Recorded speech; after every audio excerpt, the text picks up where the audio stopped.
2025 की बात है। शाम के 6 बज रहे थे और बारिश हो रही थी। रायपुर में एक 30 साल का लड़का अपने घर के बाहर खड़ा था और मोबाइल फोन पर किसी से बात कर रहा था। अचानक आसमान से एक तेज बिजली गिरी।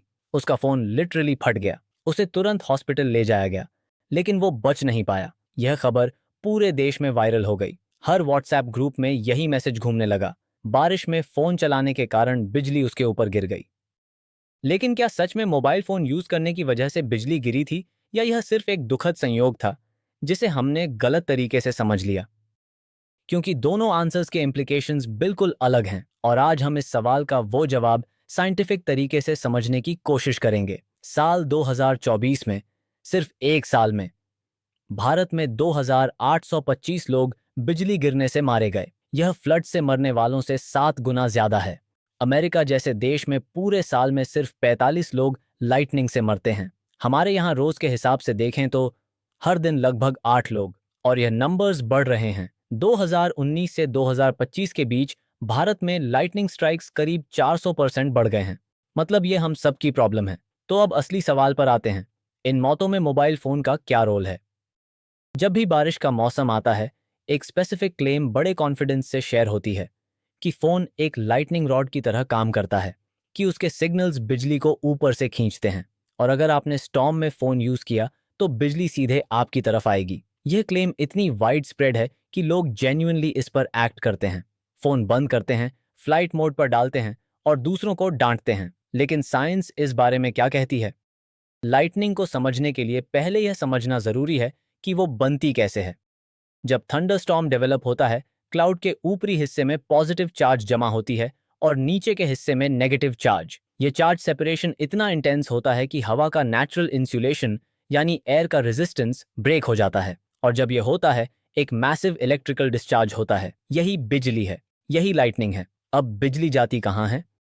वो path of least electrical resistance ढूंढती है। जो चीज उसे इलेक्ट्रिकली ग्राउंड तक सबसे आसानी से पहुंचा सके, वो उसी से होकर जाती है। इसीलिए लंबे पेड़ डेंजरस होते हैं। इसीलिए मेटल टावर्स, पहाड़ की चोटियां, खुले मैदान में अकेले खड़े इंसान, ये सब बारिश के मौसम में हाई रिस्क पर होते हैं। अब फोन को देखा जाए तो फोन में प्लास्टिक, ग्लास, थोड़ा सा मेटल, एक छोटी बैटरी होती है। यह किसी भी मीनिंगफुल तरीके से सिग्निफिकेंटली कंडक्टिव नहीं है। और जो थियोरी है कि फोन के इलेक्ट्रोमैग्नेटिक सिग्नल्स बिजली को अट्रैक्ट करते हैं, वो फिजिकली इम्पॉसिबल है। फोन रेडियो वेव्स यूज करता है जो इलेक्ट्रोमैग्नेटिक स्पेक्ट्रम का एक हिस्सा है, और लाइटनिंग एक इलेक्ट्रोस्टैटिक फिनोमेनॉन है। चार्जेस का बिल्डअप और रिलीज, यह दोनों कंप्लीटली अलग फोर्सेस हैं, एक दूसरे को अट्रैक्ट नहीं करती। अमेरिका की national oceanic and atmospheric administration, जो दुनिया की सबसे क्रेडिबल वेदर अथॉरिटी है, इसके बारे में बिल्कुल क्लियर व्यू पॉइंट रखती है। उनके लाइटनिंग एक्सपर्ट जॉन जेनसीनियस ने कहा है कि cell phones, small metal items, jewellery, ये लाइटनिंग को अट्रैक्ट नहीं करते। लाइटनिंग टॉल ऑब्जेक्ट्स की तरफ जाती है। स्टैनफोर्ड यूनिवर्सिटी के रिसर्चर्स ने भी यही निष्कर्ष निकाला। और इलेक्ट्रोमैग्नेटिक वेव्स थ्योरी के मुताबिक, अगर आरएफ सिग्नल्स बिजली अट्रैक्ट करते, तो हर सेल टावर के आसपास बारिश के दौरान हर मिनट बिजली गिरती। लेकिन ऐसा नहीं होता है। तो क्या फोन कंप्लीटली सेफ शो है? इस सवाल का जवाब हाँ और लेकिन दोनों एक साथ है।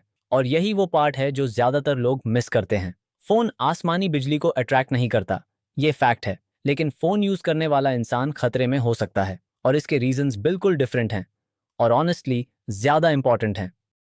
रिपोर्टेड इंसिडेंट्स के दौरान जो भी इंसिडेंट्स हुई, वो खुले में या स्टॉर्म के बीच में फोन यूज करने की वजह से नहीं थी। वो उस मोमेंट में गलत जगह पर थे, और फोन पर बात करते हुए उनका ध्यान इस बात पर नहीं था कि स्टॉर्म कितना क्लोज आ गया है। यही पहला असली खतरा है, डिस्ट्रैक्शन। जब आप फोन पर बात कर रहे होते हो, आपका पूरा ध्यान कॉन्वर्सेशन पर होता है। आप नोटिस नहीं करते कि बादल अचानक कितने डार्क हो गए। आप फील नहीं करते कि हवा की डायरेक्शन चेंज हो गई। आप काउंट नहीं करते कि बिजली और थंडर के बीच का गैप कम हो रहा है। स्टॉर्म लिटरली आपके ऊपर आ जाता है और आपको पता भी नहीं चलता। डिस्ट्रैक्शन ही असली किलर है। दूसरा रीजन, और यह बहुत इंपॉर्टेंट है, यह है कि आप खुद एक रिलेटिवली टॉल ऑब्जेक्ट बन जाते हो। Lightning path of least resistance ढूंढती है। अगर आप एक ओपन फील्ड में हो और आसपास कोई पेड़ नहीं, कोई टावर नहीं, तो आप 5-6 फीट के इंसान उस एरिया में सबसे ऊंची कंडक्टिव चीज हो। फोन हाथ में हो या ना हो, यह मैटर नहीं करता। आपकी लोकेशन मैटर करती है। कॉर्डेड लैंडलाइन फोन्स जो वायर से वॉल सॉकेट से कनेक्टेड होते हैं, वो जेन्युइनली डेंजरस होते हैं लाइटनिंग के वक्त, क्योंकि अगर बिजली टेलीफोन लाइन पर गिरे तो वो उस वायर को कंडक्टर की तरह यूज करके सीधे घर के अंदर आ सकती है और फिर उस वायर से कनेक्टेड फोन पकड़ने वाले इंसान तक। यह रियल रिस्क था। इसीलिए पुराने जमाने में कहा जाता था, तूफान में फोन यूज मत करो। लेकिन जब मोबाइल फोन्स आए, लोगों ने वही रूल मोबाइल फोन्स पर भी अप्लाई कर दिया, बिना ये सोचे कि मोबाइल और लैंडलाइन फंडामेंटली अलग चीजें हैं। मोबाइल फोन वायरलेस है, कोई डायरेक्ट कंडक्टिव पाथ नहीं। घर के अंदर फोन यूज करना कंप्लीटली सेफ है। आसमानी बिजली के साथ उसका कोई कनेक्शन नहीं। लेकिन यह मिथ एक जनरेशन से दूसरी जनरेशन तक चलती रही। लाइटनिंग डेथ्स के असली पैटर्न्स बताते हैं कि ज्यादातर विक्टिम्स एग्रीकल्चरल वर्कर्स हैं, खेतों में काम करते हुए और ऊंची जगहों पर खड़े लोग। और वैज्ञानिक यह भी बताते हैं कि लाइटनिंग डेथ्स का पीक टाइम है दोपहर 8 बजे से शाम 7 बजे के बीच, क्योंकि यही वो टाइम है जब लोग सबसे ज्यादा बाहर होते हैं। तो अब फाइनल साइंटिफिक आंसर, क्या बारिश में फोन यूज करना सेफ है? घर के अंदर, ऑफिस में, कार में फोन यूज करना कंप्लीटली सेफ है। आसमानी बिजली का फोन से कोई लेना देना नहीं। अब रियल प्रोटेक्शन की बात करते हैं, जो एक्चुअली काम करती है। सबसे इंपॉर्टेंट रूल है 30-30 रूल। जब बिजली चमके, उसके बाद बादलों की गरज सुनने तक सेकंड्स की गिनती कीजिए। 5 सेकंड्स यानी रफली 8 मील का डिस्टेंस। अगर बिजली की चमक और गरज के बीच 3 सेकंड से कम है तो आप डेंजर जोन में हो। इमीडिएटली अंदर जाइए और अंदर जाने के बाद लास्ट गरज सुनने के 30 मिनट्स तक बाहर मत निकलिए। स्टॉर्म पास होने के बाद भी बिजली गिर सकती है। जहां तक हो सके खुले मैदान, अकेले लंबे पेड़, नदी या तालाब के किनारे, पहाड़ की चोटी, मेटल फेंसेस से दूर रहिए। ये सब हाई रिस्क लोकेशंस हैं। शेल्टर की बात करें तो कंक्रीट बिल्डिंग सबसे सेफ है। कार भी सरप्राइजिंगली काफी हद तक सेफ है, इसलिए नहीं कि रबर टायर्स इंसुलेट करते हैं, इसलिए कि कार की मेटल बॉडी एक फैराडे केज की तरह काम करती है, जो इलेक्ट्रिकल चार्ज को सरफेस पर ले जाती है और अंदर बैठे इंसान को प्रोटेक्ट करती है। बस विंडोज बंद रखिए। हो सकता है इस वीडियो को देखने के बाद आप बारिश में फोन इस्तेमाल करें, लेकिन उम्मीद है कि अब आप एक बात कभी नहीं भूलेंगे, बिजली आसमान से मोबाइल ढूंढने नहीं आती।